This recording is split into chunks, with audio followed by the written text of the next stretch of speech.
Thank you मंगलम साहब, आपने बहुत अच्छी अच्छी बातें बताई, बहुत प्रेरणादायक, बहुत ही अच्छा लगा और बहुत ही हौसला अफजाई हुआ यहाँ पे बैठे हुए सभी लोगों का।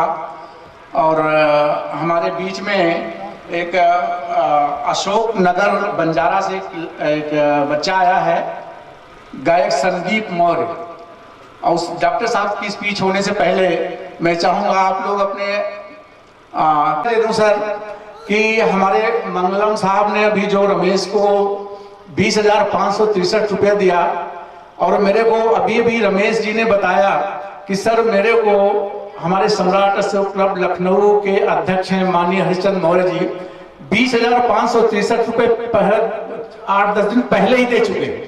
तो मैं सबसे गुजारिश करूंगा जोरदार तालियों के साथ हमारे माननीय हरिश्चंद्र जी के लिए एक ताली, बहुत जोरदार हौसला अफजाई करने के लिए। और अगली कड़ी में मैं इस बच्चे को बुलाऊंगा और एक घोषणा और है, 1,000 रुपये माननीय रामदास मौर्य, जन पार्टी के महासचिव हैं, उन्होंने 1,000 रुपया का दान दिया है माननीय रमेश जी के लिए। बहुत बहुत शुक्रिया सर आपका, बहुत बहुत धन्यवाद। ऐसे प्रेरणा आप लोग देते रहेंगे तो हमारे बच्चे का बहुत हौसला अफजाई होगा। मैं गुजारिश करूंगा रमेश मौर्य जी आए और सर से गुजारिश करूंगा आप अपने हाथों से दें उनको। आइए प्लीज आए, आप अपने हाथों से बच्चे को दें तो बच्चे का हौसला अफजाई, उसको 5,563 रुपये का अनुदान हम अपनी तरफ से देंगे। एडवांस में उन्होंने बताया है। बहुत जोरदार तालियों के साथ उनका चंद्रकांत प्रसाद जी का स्वागत किया जाए। और बहुत बहुत धन्यवाद सर। और संदीप मौर्य जी, जय सम्राट। सबसे पहले मैं विश्वगुरु शाक्यमुनि तथागत बुद्ध को नमन करता हूँ, साथ ही अपने समस्त पूर्वजों को नमन करता हूँ, और यहाँ पर आए हुए सभी बड़ों बुजुर्गों को मैं अपनी तरफ से नमन करता हूँ।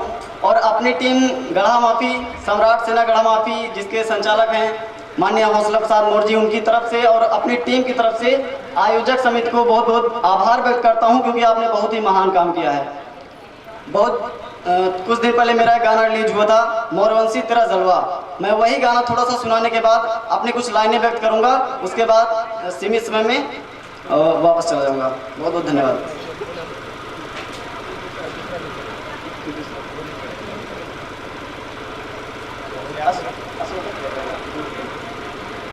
घटाएं ये नदियों का पानी, सबने तेरी वीरता है बखानी। कभी तू न हारा जहां में किसी से, ये इतिहास कहता है अपनी जुबानी।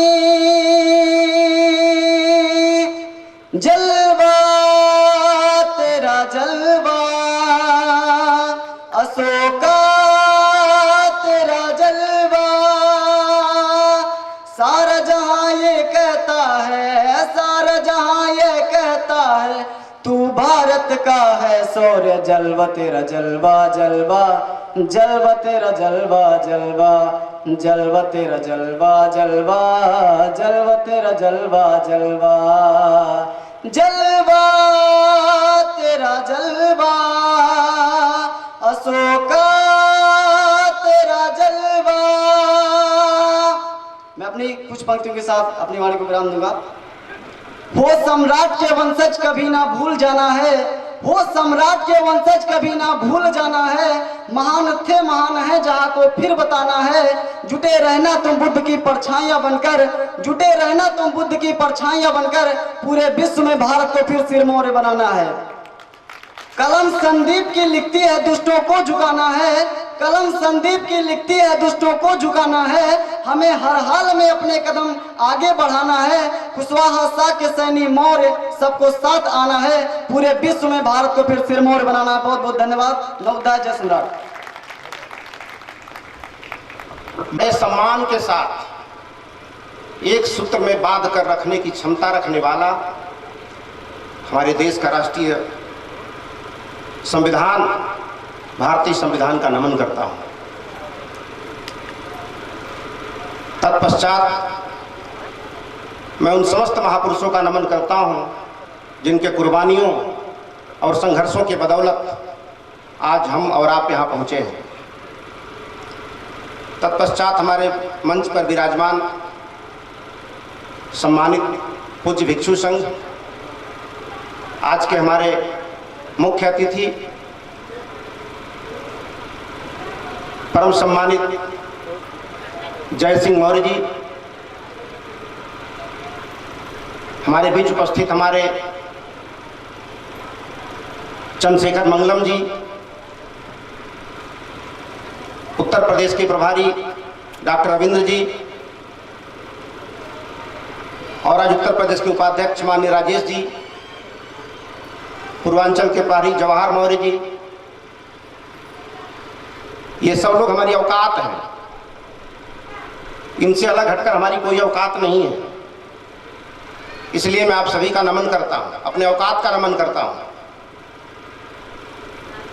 और यहाँ अमेठी के जो सम्राट अशोक क्लब के तमाम पदाधिकारीगण हैं, गौरीगंज से आए हुए हमारे तमाम अधिकारी पदाधिकारीगण, और विभिन्न जिलों से आए हुए हमारे इस कार्यक्रम की शोभा बढ़ाने वाले, राष्ट्रीय प्रतीकों में अपनी आस्था रखने वाले जो लोग भी यहाँ पे आए हैं, हमारी माताएं और बहनें आई हैं, सबका अभिनंदन स्वागत करता हूँ।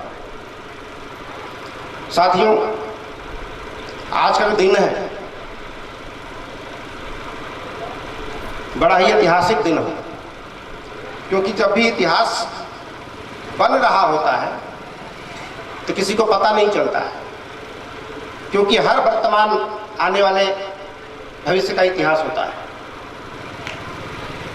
और हम सभी को इतिहास पढ़ने की आदत है। अब मैं निवेदन करूंगा कि इतिहास पढ़ने के साथ साथ, इतिहास का छात्र बनने के साथ साथ अब आप सभी लोग इतिहास का पात्र बनने की भी कोशिश कीजिए, ताकि आने वाले समय में आपको लोग पढ़ें। और उसी कड़ी में सम्मानित रमेश मौर्य आज इतिहास के पात्र बन गए। आने वाले समय में लोग पढ़ेंगे इनको, क्योंकि करोड़ों की मस्जिद बन जाएगी तो हिंदू के किस काम की है वो? धूप में अंदर जा भी नहीं सकता, बारिश आएगी तो अंदर जा भी नहीं सकता। करोड़ों का मंदिर बन जाए तो मुसलमान के किस काम का है?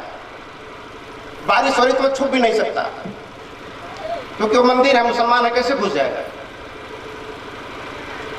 तो करोड़ों के मंदिर मस्जिद बना लीजिए, वो किसी एक दूसरे के काम का नहीं है। ये दोनों चीजें बहुत करती हैं तो बवाल कराती हैं, आपस में मार झगड़ा कराती हैं। और कोरोना आ गया तो मंदिर काम आई न मस्जिद काम आई, ताले लग गए दोनों की जगह, दोनों जगह ताले लग गए। ये सब जगह इसलिए बना के रखे थे हम लोग कि हमारे विपत्त में काम आएंगे, हमारे ऊपर आफत आएगी तो काम आएंगे। ये मंदिर मस्जिद किसी काम नहीं आए। हमारे बीच वही लोग काम आए जिन्होंने सर के ऊपर मंदिर मस्जिद नहीं, सर के ऊपर अशोक स्तंभ लगा के चल रहे थे। वो लोग काम आ रहे थे इस दौरान, वो लोग काम आ रहे थे। पुलिस काम आ रही थी, डॉक्टर्स काम आ रहे थे। ये किसी धर्म की धरोहर नहीं है, ये राष्ट्रीय धरोहर है, जिसका प्रतीक आपके बीच खड़ा है। यही काम आया। तो हम कहां भटके हुए हैं? हम कहां भटके हुए हैं? एक्चुअल में जिसे हम अपने कल्याण की जगह समझ रहे हैं, थोड़ा बारीकी से अगर मूल्यांकन करेंगे तो आपके सत्यानाश की जगह है वो। इसीलिए आज इतिहास के हजारों पन्नों से किस व्यक्ति को कहां से प्रेरणा मिल जाए कौन जानता है। इतिहास में हजारों पन्ने हैं, क्योंकि इतिहास वह आईना है जिसमें भविष्य बनाने की तस्वीर छुपी रहती है। और इतिहास के किस पन्ने से, किस लाइन से किसको प्रेरणा मिल जाए ये कहा नहीं जा सकता। कल मैं आया तो रमेश जी ने कहा कि डॉक्टर साहब मैं तो कुछ जानता नहीं, बड़ा ज्ञानी आदमी हूं। तो हमने कहा ये कैसे हो सकता है? अगर आप अज्ञानी हैं तो ऐसा अज्ञानी तो पूरे देश को हो जाना चाहिए। ऐसा अज्ञानी तो पूरे देश को हो जाना चाहिए, क्योंकि जिसको आप ज्ञानी समझ रहे हो वो अपने अज्ञान को ही संपत्ति समझ लिए हैं। ये हमारी अज्ञानता ही संपत्ति है। कल मैं गया तो एक प्रचार मंत्री बैठे हैं इस पे, क्या नाम है इनका? अजय जी। कहे कि मेरे गांव में लोग मुझे पगला बोलते हैं, मैं पागल हूं। तो आज से जान लीजिए पागल किसे कहते हैं, परिभाषा बैठी वहीं पे। आज से सब लोग जान लीजिए पागल किसे कहा जाता है, पागल की परिभाषा क्या होती है। पागल का मतलब ही नहीं है जो मानसिक विक्षिप्त है, उसे ही पागल नहीं कहते हैं।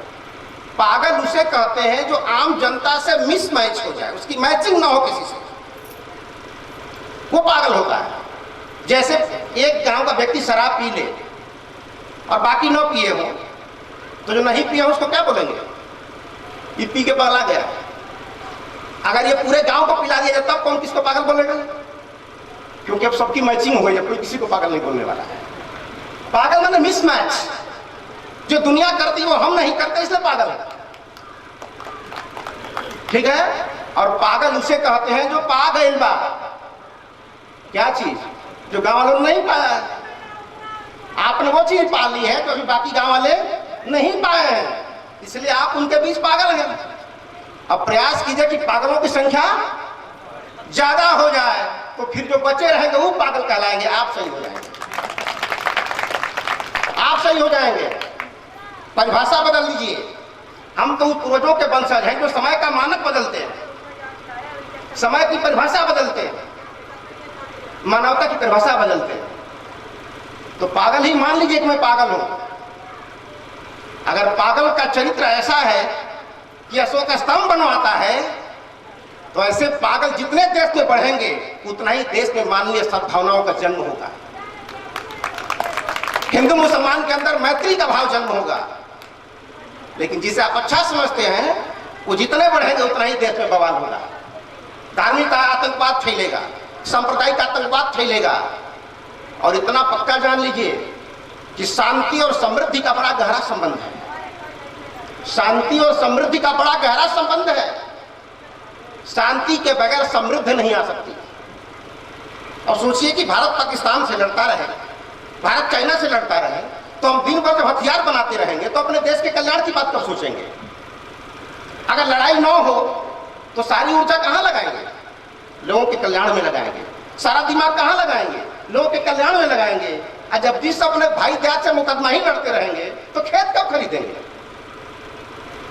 जब अपने भाइयों से मुकदमा ही लड़ते रहेंगे तो खेत कब खरीदेंगे?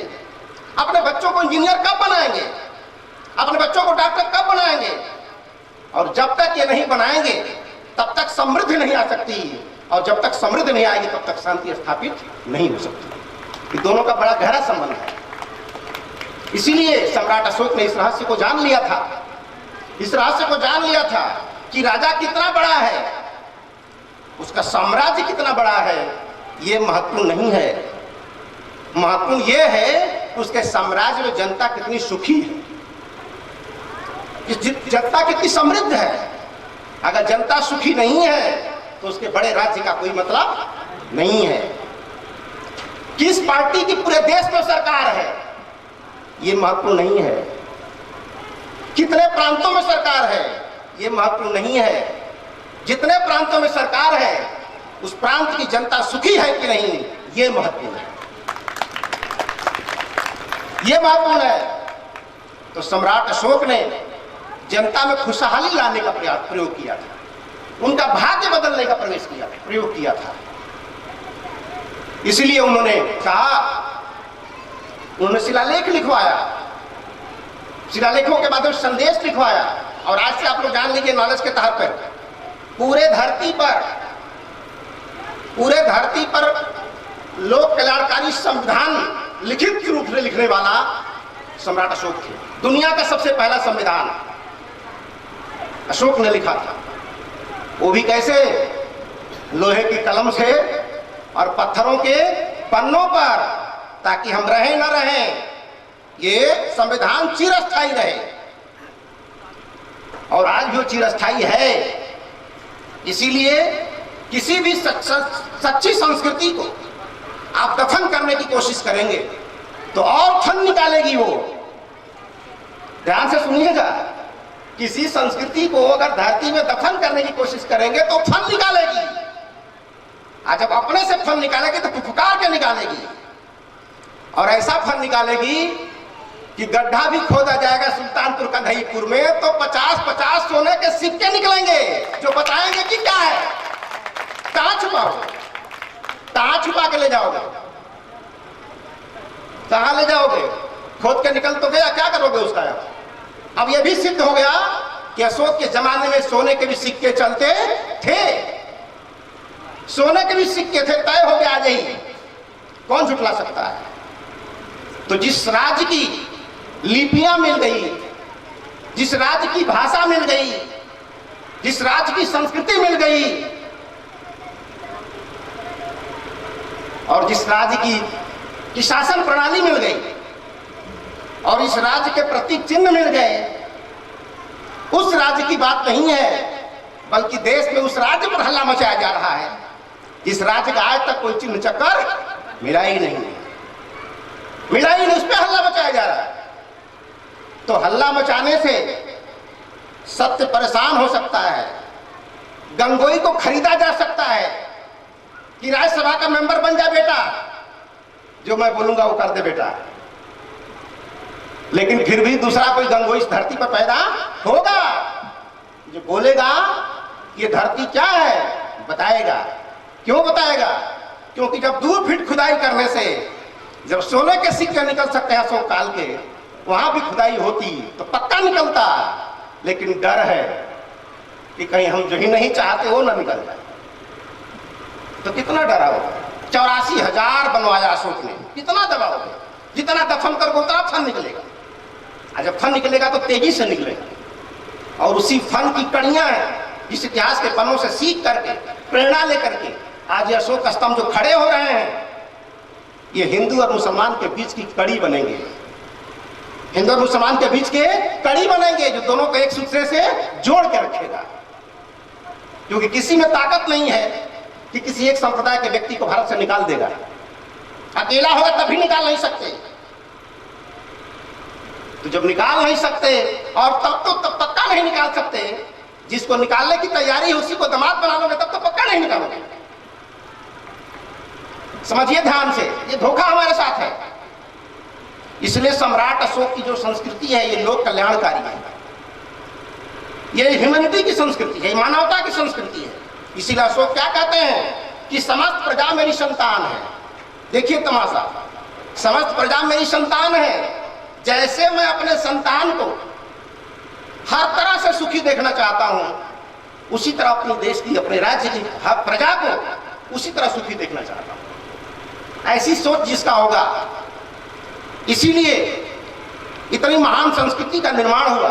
मैं तो कलिंग के लोगों का नमन करता हूं जो मारे गए, कलिंग के युद्ध में जो मारे गए, लोग बोलते हैं कि लाखों लोग मारे गए, लाखों लोग महामारी से मर गए। मैं तो नमन करता हूं, मारे नहीं गए, वो शहीद हो गए, वो शहीद हो गए। क्योंकि शायद वो कलिंग के लोग, लाखों लोग शहीद न हुए होते तो शायद हमें धम्माशोक नहीं मिला होता, धम्माशोक न मिला होता। तो लाखों लोगों की कुर्बानी से कौन पैदा हुआ? धम्माशोक डिलीवर्ड हो गया। और वो धम्माशोक की वजह है कि आज हम सब यहाँ पर बैठे हुए हैं। बहुत सारे लोग कहते हैं कि अशोक ने तलवार रख दिया इसलिए तो हमारा सत्यानाश हो गया। तो अब चमकाओ ना चाइना के बॉर्डर पर, कौन मना कर रहा है? बहुत सारे राजाओं ने तलवार चमकाई, उनका इतिहास लिखा गया है कि जिसने हथियार रखा उसका इतिहास लिखा है। क्योंकि शांति और समृद्धि का बहुत लगाव है, और जो भी राजा, जो भी प्रधानमंत्री, जो भी नेता शांति, जो समृद्धि चाहता है, वो कभी युद्ध का प्रेमी नहीं हो सकता है। क्योंकि युद्ध से सिर्फ हानि हानि होती है। लेकिन मजा कब आता है? जब किसी के भाई को हम गोली मार देते तो मजा आता है। हम तो बहादुर है, मार दिया गोली साले का। दुख कब होगा? जब वो मार देता है हमको, वो मार देता। मैं चाहता हूं खाली मैं मारूं, मुझे कोई ना मारे। वन में कोई युद्ध होता है, वन में कोई लड़ाई नहीं होती, बस फर्क इतना ही है कि तुम आज मारे हो तो वो कल मारेगा, लेकिन मारेगा पक्का, क्योंकि every action there is equal and opposite reaction, ये नियम है न्यूटन का। किसी भी क्रिया के विपरीत प्रतिक्रिया होती है, ये सनातन सत्य है। और जब होती है तो मैंने मारा है तो भी किसी न किसी को कभी न कभी मारेगा। अवसर सिर्फ इतना ही है कि मेरा ट्राइगर आज दबा है, उसका ट्राइगर कल दबने वाला है। इसीलिए ये अशोक स्तंभ राष्ट्रीय चिन्ह बना करके इस तरह का एक संदेश सम्राट अशोक क्लब दे रहा है। सच तो यह है कि ये काम सरकार का होना चाहिए था, ये राष्ट्रीय चिन्ह का बनाने का काम सरकार का होना चाहिए था, लेकिन सरकार तो मंदिर मस्जिद बनाने में लगी है, उसको क्या फुर्सत है बनाने के लिए? उसको तो लड़ाना है, मंदिर वाले मारो मस्जिद वाले को, मस्जिद वाले मारो मंदिर वाले को। अब दोनों जब मारते रहोगे तो मेरी सरकार चलती रहेगी। तो लड़ो मरो, वो तो ही चाहते हैं। ये बहुत बड़ी कला है कि हम जनता से जो चाहे करवा लें, जनता से हम जो चाहे करवा लें, बहुत बड़ी कला है। और सरकार में बैठे लोग इस कला में बड़े माहिर हैं। वो जो चाहेगा वही आप करोगे, मजबूरी है। लकड़ सुंघवा होता है गांव में, लकड़ी सुंघा लेगा, आगे आगे चलेगा, पीछे पीछे जाओगे आप। तो समझिए इस बात को ध्यान से। इसीलिए जब लोग धर्म रहे हैं तो धर्म क्या होता है? हिंदू मुसलमान धर्म है ये, क्रिश्चियन ईसाई धर्म है ये। धर्म व्यक्ति का स्वभाव होता है। जैसे हम लोग केमिस्ट्री में पढ़ते हैं, कार्बन का गुणधर्म, एथेन का गुणधर्म, मेथेन का गुणधर्म। तो एथेन का गुणधर्म क्या है? हिंदू है कि मुसलमान है? उसका जो प्रॉपर्टी है, जिसकी क्वालिटी है, वही उसका धर्म है। लेकिन हम उस प्रॉपर्टी पर, उस क्वालिटी पर काम करेंगे तो हमारा विकास होगा।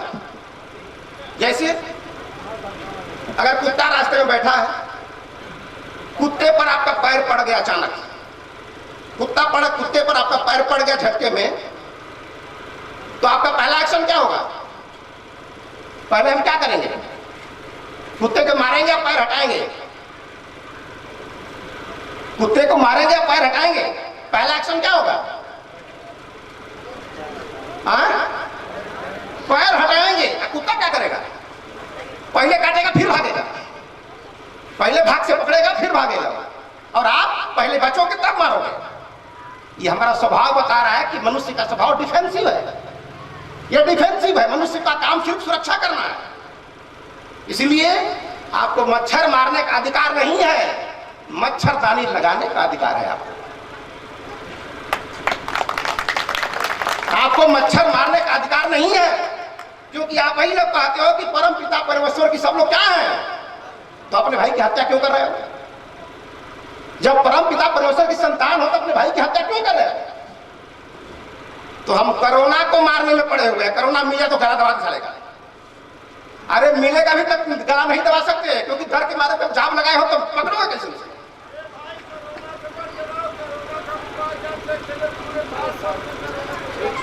ठीक है, तो कोई भी बैक्टीरिया, कोई भी जीवाणु, कोई भी मच्छर हमारा कुछ नहीं कर सकता अगर हमारी इम्यूनिटी तगड़ी है, हमारी रेजिस्टेंस पावर तगड़ा है।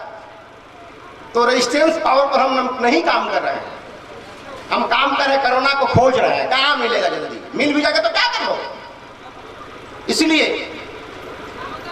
प्रकृति में सबको डिफेंस करने का अधिकार है। इसीलिए भारत की सीमा पर जो पुलिस बैठी है, हमारी फोर्स आर्मी, वो क्या कहलाती है?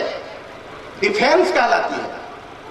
वो पाकिस्तान पर आक्रमण करने का नहीं बनी है, वो भारत की सीमा की सुरक्षा करने बनी। इसलिए कहा जाता है सीमा सुरक्षा बल कहा जाता है उसे।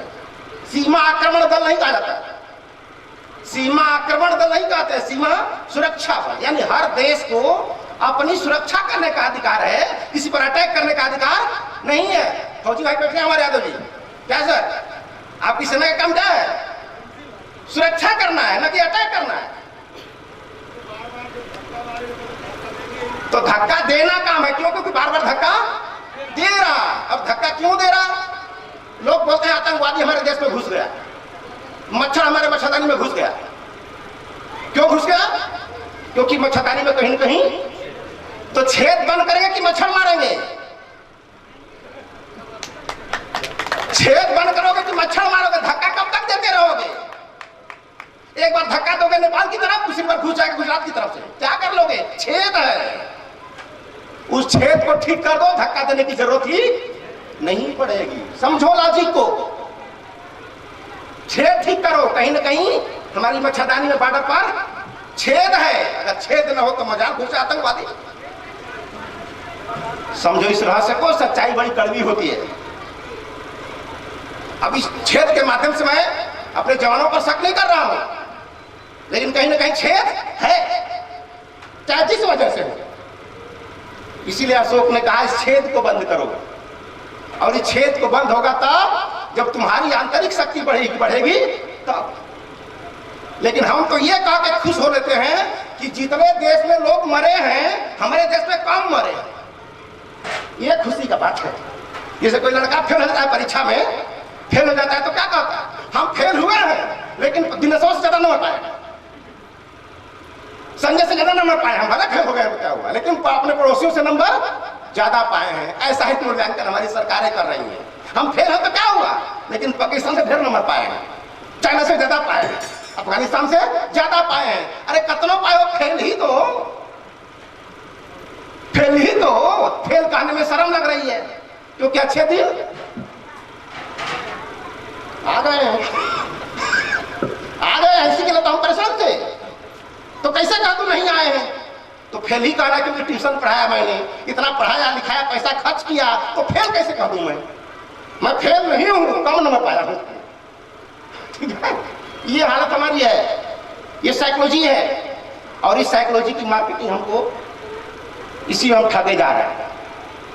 इसीलिए ये शिव स्तंभ बन रहे हैं, ये इसीलिए बन रहे हैं कि अपना ध्यान धार्मिक बवालों से हटाओ और अपने ध्यान को राष्ट्रीय मुद्दों पर लगाओ, राष्ट्रीय मुद्दों पर लगाओ। क्योंकि राष्ट्रीय मुद्दे जब उछलेंगे तो देश के प्रत्येक व्यक्ति का कल्याण होगा, और धार्मिक मुद्दे उछलेंगे तो सिर्फ पुजारियों का कल्याण होगा, बाकी लोगों का शोषण ही होगा, शोषण ही होगा। ध्यान रखना इस बात, शोषण ही